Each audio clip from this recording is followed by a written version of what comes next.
Qu'as-tu préparé pour le jour dernier? Qu'as-tu préparé pour le jour dernier?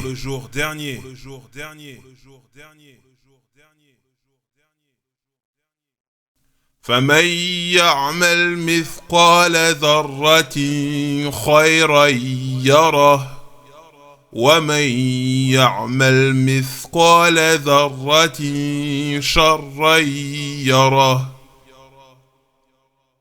Et quiconque aura œuvré, ne serait-ce que l'équivalent d'un atome de bien, le verra. Et quiconque aura œuvré, ne serait-ce que l'équivalent d'un atome de mal, le verra.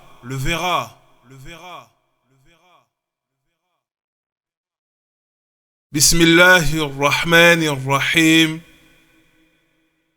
Alhamdulillahi Rabbil Alamin.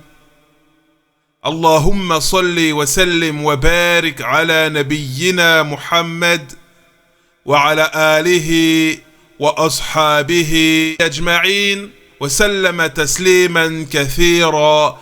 أما بعد شيخ عبد المحسن العباد حفظه الله تعالى.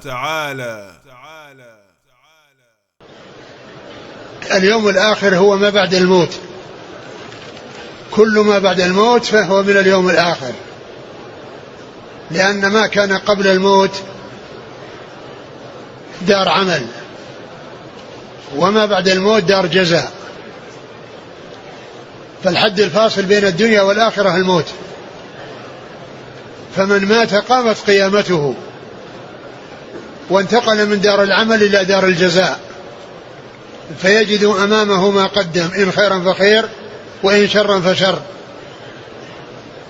ويجازى على ما حصل منه، كما قال الله عز وجل: فمن يعمل مثقال ذرة خيرا يره ومن يعمل مثقال ذرة شرا يره. وقال الله عز وجل في الحديث القدسي: يا عبادي إنما هي أعمالكم أحصيها لكم ثم أوفيكم إياها فمن وجد خيرا فليحمد الله ومن وجد غير ذلك فلا يلومن إلا نفسه. Quand on parle du jour dernier, en réalité, cela englobe tout ce qui vient après la mort. Tout ce qui vient après la mort fait partie du jour dernier. Car cette vie d'ici-bas est la demeure des actions. Toute cette vie d'ici-bas est destinée aux œuvres. Tandis qu'après la mort, on entre dans la demeure des rétributions. Après la mort, on entre dans la demeure des rétributions. La mort, c'est elle qui établit distinctement la frontière, la différence nette entre la vie d'ici-bas et la vie de l'au-delà. Ainsi, quiconque meurt, en réalité, son jugement vient de commencer. Et il passe de la demeure des actions à celle des rétributions. Il va être rétribué selon la vie qu'il aura menée. Il va trouver devant lui ses œuvres. Il va trouver devant lui ses œuvres. Ainsi, s'il a œuvré dans le bien, il va trouver du bien. Et s'il a œuvré dans le mal, eh bien, c'est du mal qu'il va trouver. Sa rétribution est liée aux actes qu'il aura effectués. Comme nous dit Allah le Tout-Puissant: فَمَنْ يَعْمَلْ مِثْقَالَ ذَرَّةٍ خَيْرًا يَرَهُ وَمَنْ يَعْمَلْ مِثْقَالَ ذَرَّةٍ شَرًّا يَرَهُ. Quiconque aura œuvré, ne serait-ce que l'équivalent d'un atome de bien, le verra, c'est-à-dire il en sera rétribué. Et quiconque aura œuvré, ne serait-ce que l'équivalent d'un atome de mal, le verra, c'est-à-dire il en sera rétribué. Et Allah le Tout-Puissant nous a dit dans un hadith divin, un hadith Qudsi, il nous a dit: ô mes serviteurs, ce sont vos actes que je comptabilise pour vous, puis je vous en rétribue. Ainsi, quiconque trouve du bien, qu'il loue Allah, et quiconque trouve autre chose que cela, alors qu'il ne blâme que lui-même. Quiconque trouve du bien, qu'il loue Allah, et quiconque trouve autre que cela, alors qu'il ne blâme que lui-même. والإنسان يحرص في هذه الحياة على تقديم الأعمال الصالحة التي يجدها أمامه إذا غادر هذه الحياة، لأن هذه الدار هي دار العمل، والآخرة دار الجزاء، فيعمل في دار العمل ليحصل الجزاء والثواب إذا انتقل من هذه الدار إلى الدار الآخرة. وقد ذكر البخاري في صحيحه عن أمير المؤمنين علي بن أبي طالب رضي الله تعالى عنه وأرضاه أنه قال: إن الدنيا قد ارتحلت مدبرة، وإن الآخرة قد ارتحلت مقبلة، ولكل منهما بنون، فكونوا من أبناء الآخرة ولا تكونوا من أبناء الدنيا، فإن اليوم عمل ولا حساب، وغدا حساب ولا عمل. فإن اليوم عمل ولا حساب، وغدا حساب ولا عمل.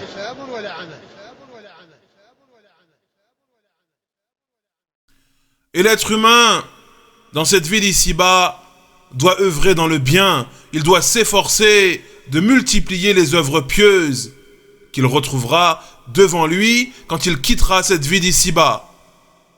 Car cette vie d'ici-bas, cette dunya, est la demeure des œuvres, tandis que la vie future, al-akhirah, est la demeure de la rétribution.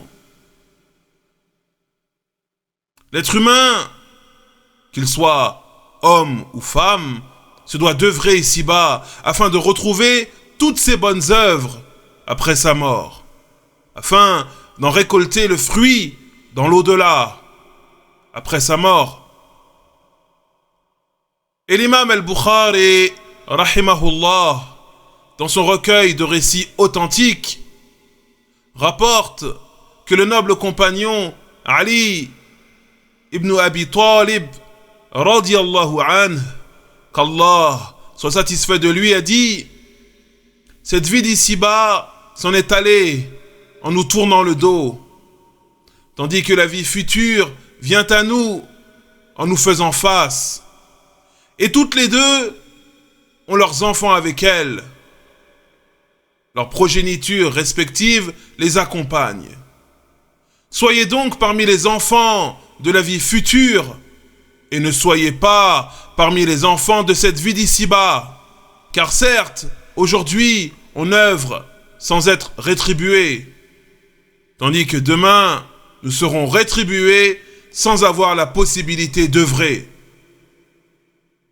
Certes, aujourd'hui, on œuvre sans être rétribué, tandis que demain, nous serons rétribués sans avoir la possibilité d'œuvrer.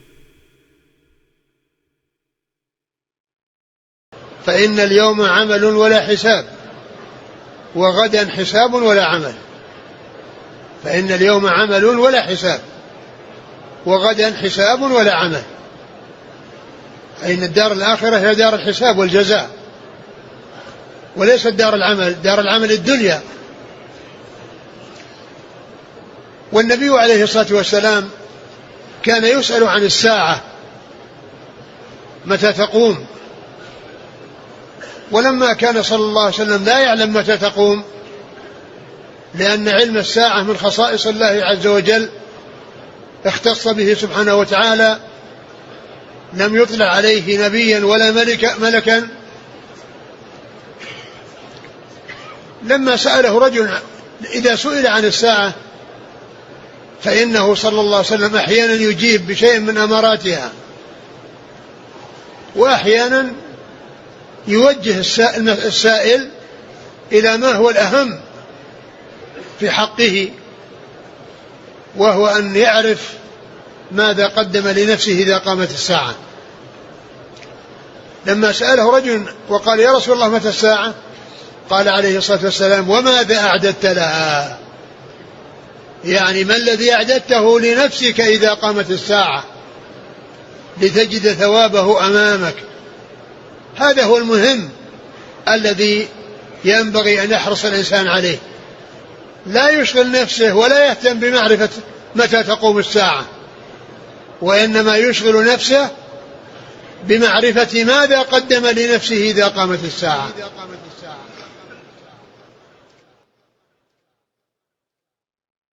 Ainsi, Ali, radiyallahu anhu, le cousin et le gendre du messager d'Allah, sallallahu alayhi wa sallam, a dit: aujourd'hui, on œuvre sans être jugé, sans être rétribué, mais demain, nous serons jugés et rétribués sans avoir la possibilité d'œuvrer.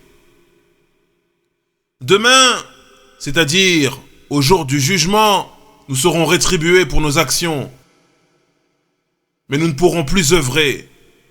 Il ne sera plus possible de faire la moindre action de bien, car la demeure des œuvres et des actions, c'est maintenant, c'est ici-bas. Demain, il sera trop tard.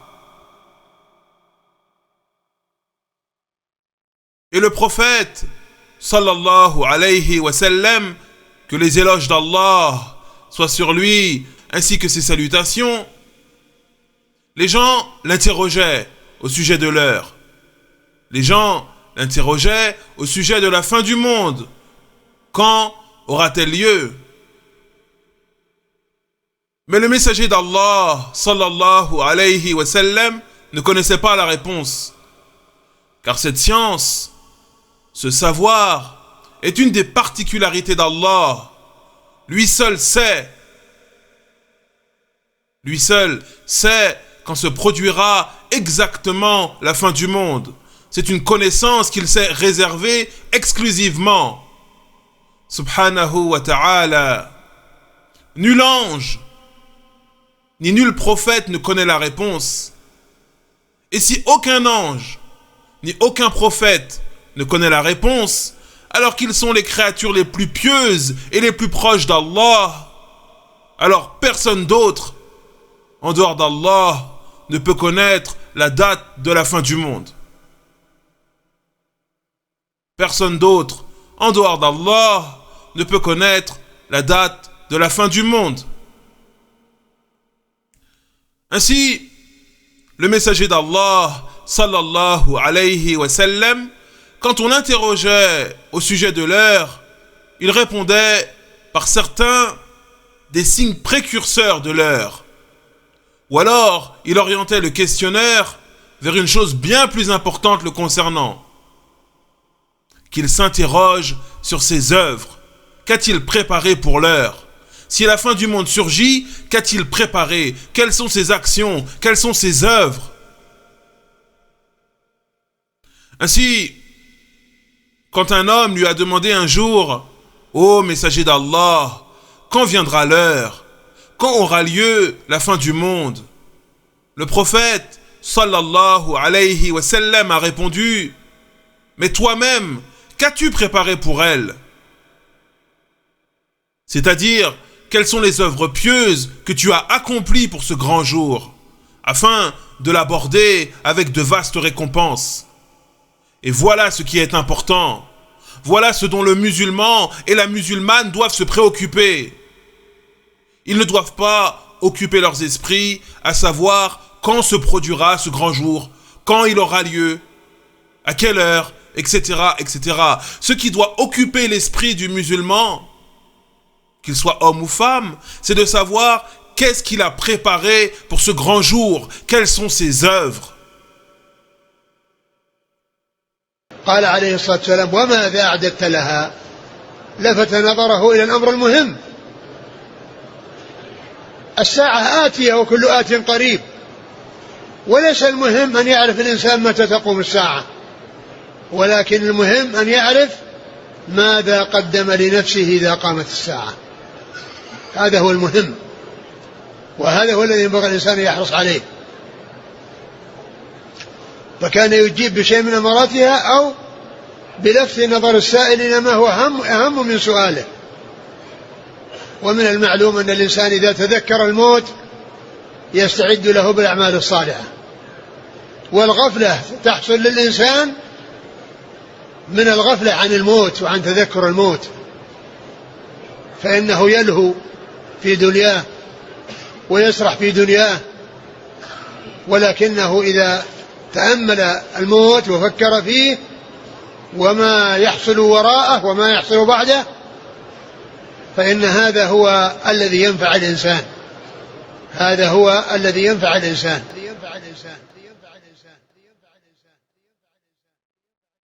Ainsi, le prophète d'Allah, sallallahu alayhi wa sallam, a répondu: mais toi-même, qu'as-tu préparé pour elle? Il a attiré l'attention du questionneur sur un point essentiel. Car l'heure, en réalité, viendra bel et bien. C'est une chose sûre à 100%. Et toute chose dont on est sûr qu'elle va se produire, c'est comme si on y était déjà. Et ce n'est pas important de savoir quand va se produire la fin des temps. Ce qu'il faut savoir, ce qui est important, c'est de savoir ce qu'on a préparé pour nous-mêmes pour ce grand jour, quand il se produira. Voilà ce qui nous intéresse. C'est cela dont il faut se préoccuper. Ainsi, le prophète, sallallahu alayhi wa sallam, répondait à cette question par les signes précurseurs. Ou alors, il orientait le questionneur vers ce qui est plus important, comme nous venons de le voir. Et ce qui est connu, c'est que la personne, quand elle se rappelle la mort, elle s'y prépare par des œuvres pieuses et des bonnes actions. Ce qui est connu, c'est que la personne, quand elle se rappelle la mort, elle s'y prépare par des œuvres pieuses et des bonnes actions. Et la négligence dans laquelle une personne peut se retrouver est due au fait qu'elle a oublié la mort.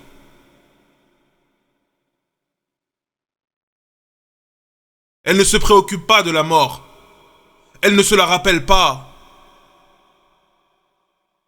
Cette personne a oublié que tôt ou tard, elle va mourir. Ainsi, elle vit dans l'insouciance ici-bas. Elle vit et agit comme bon lui semble. Par contre, une personne qui se souvient de la mort et se rappelle que tôt ou tard, elle mourra, une personne qui se rappelle de la mort, de la tombe, du jour du jugement dernier, eh bien, ce rappel va lui être profitable et va susciter chez cette personne l'envie d'agir dans le bien.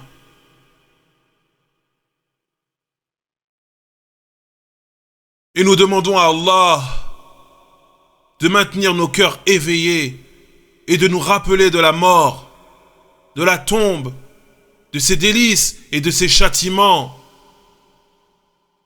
Subhanakallahumma wa bihamdik.